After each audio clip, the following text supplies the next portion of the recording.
And we are back with the fourth segment of the GSMC Basketball Podcast presented by the GSMC Sports Network. And in this fourth segment, we're going to talk about John Calipari and his decision to leaving the University of Kentucky after coaching there for what feels like a lifetime, at least feels like for my lifetime. And he's been the coach for so long, and it's just it's like Nick Saban with Alabama. Like, you never expected this coach to move from that position. Like, you'd think that it was they would hold that position until they literally are on their deathbed. And the fact that we lost both of them in the same year, it's honestly it's really sad if you are a sports fan. It's really sad to see all of these greats go. And part of the reason why they might end up going is because of NIL deals and how a lot of players are entering the transfer portal, and it's sort of something that him nor Saban really want to deal with. And they said it was going to be a problem going into the future, and so far, I guess the problem that they were worried about is just their careers. Obviously, they would be worried about that. And, I mean, we're starting to see that problem sort of unfold live.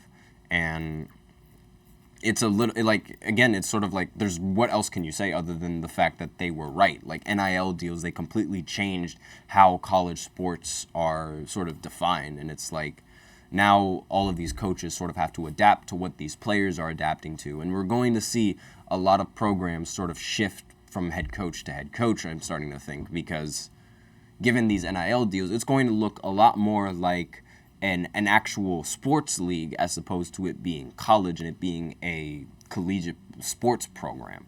Now, and what makes this even worse is for Calipari's Calipari's situation specifically, is because him and Mitch Barnhart, they sat side by side in the Kentucky basketball office, and they were conducting very awkward TV interviews.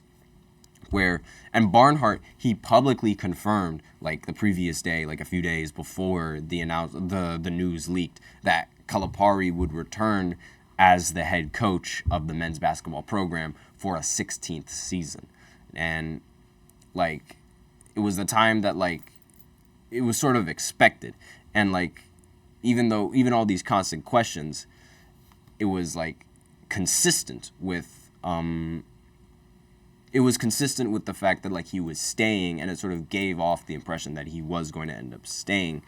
And they were sort of insisting on the notion that he and Calipari, they had the relationship was misinformation and it was garbage, and they sort of established that they had a partnership with each other.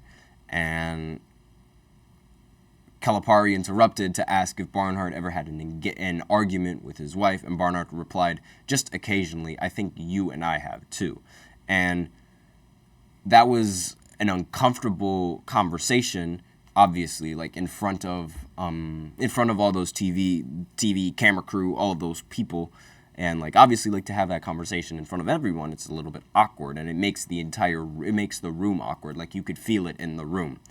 And he used the word semi-married couple, and I don't understand why. It was weird, the word he used. But the semi-marriage between Calipari and Kentucky, it's over now, as there were numerous reports saying that Calipari was finalizing a 5-year deal to become the next coach at Arkansas. And for Calipari to leave the highest profile job in college basketball to take a second tier, it's basically a second tier gig somewhat. And in the same conference, nonetheless, it had to be a desperate move to get out of Kentucky for him. Because, I mean, if he would have stayed another 16 years, who knows how many more years he would have stayed. And I guess he's sort of had to know that he was never going to recapture that magic from the first half he had with Kentucky and his tenure with the Wildcats, and how they finished in Final Fours and national titles and all of those times. And this is really, like, it's crazy news, the fact that he would actually just leave the program entirely and just join a completely different program.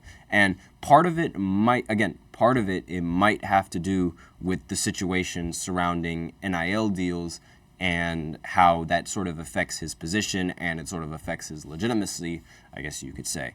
And it's like, when he goes to Arkansas for basketball, Arkansas is mainly known for football. And the last time they'd won a basketball national title was in 1994. And they have a very passionate fan base, but, like, nothing obviously is going to rival Kentucky's Big Blue. And he won't face the same pressure as in Lexington, but he will also receive a lot of, like, incentives. The Tyson family, Jerry Jones, and the Walton family, they're looking to supply enough NIL money so that way it could help him acquire extra talent and the extra talent that he needs going into this this organization, I guess you could say. And again, that if NIL deals weren't a thing, this conversation probably wouldn't even be happening right now, and this topic probably wouldn't even be happening, because I'm fully convinced that he joined this team strictly because of the assets that he was going to get if he did join this team. Because, I mean, Jerry Jones, the owner of the Cowboys, like, it's known that he has a lot of money in that bank, and he is willing to give that money to any kind of sports organization that he's sort of affiliated with, just to see them thrive. Because Cowboys fans aren't going to like it when I say this, but he is a good GM. Like, he is a good owner. He constantly gives the Cowboys the money that they need. He gives them a nice stadium. He gives them the best helmets. He gives them the best uniforms. He gives them the best players, and he does the recruiting that you could, like, that any player would want. He gives them all the money that they need. He, like, any type of scenario, any type of starting point to set someone up for success, he provides. And obviously, why wouldn't you want that kind of production coming in from an owner that is willing to just throw money at you? Well, not really throw money, like, just give money to him just so that the players can come in and play for the program. Like, obviously, like, you'd want someone like that on your side. It's just, with the Cowboys, what can go wrong will go wrong, and it's just they can't make anything out of the pieces that they're given. So it's not Jerry Jones' fault. It's the Cowboys being the Cowboys. But I'm just going to take my argument when I can. But regardless, it's like these opportunities, along with how Kentucky has been performing as of recently, it's taking a toll on his reputation, because with NIL deals now, like, players are going to have more incentive to want to move on, and they're going to have even more incentive to want to move on if you don't end up winning, and if you're the scapegoat for a lot of these things. Because recently, University of Kentucky, they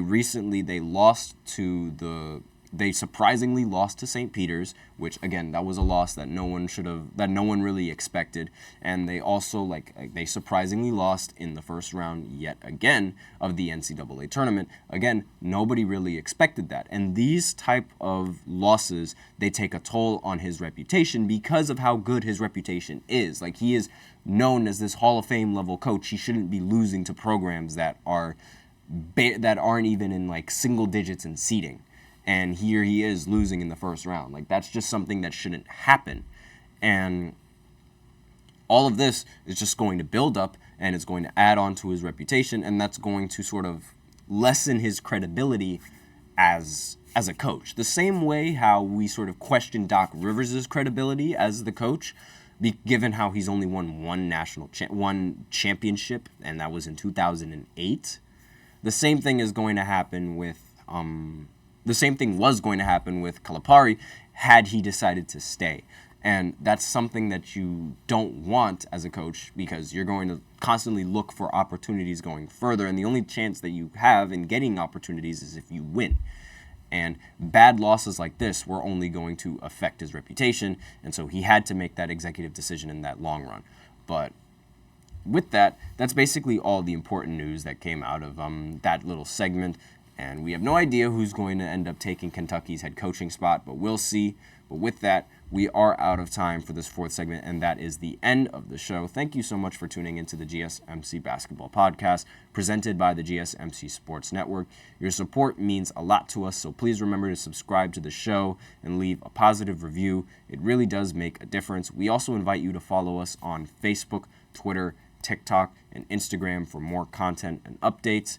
And before I end off the segment, I'd like to remind everybody to please use the link in the description to get your comments recognized, or the link that is displayed below the ticker on every single show segment. It's GSMCPodcast.net. Really helps the show, makes the show much more interactive between myself and you guys. Once again, the link is GSMCPodcast.net. And with that, that is the end of the show. Thank you once again for tuning in. I am your host, Nelson, and as always, take care. Let's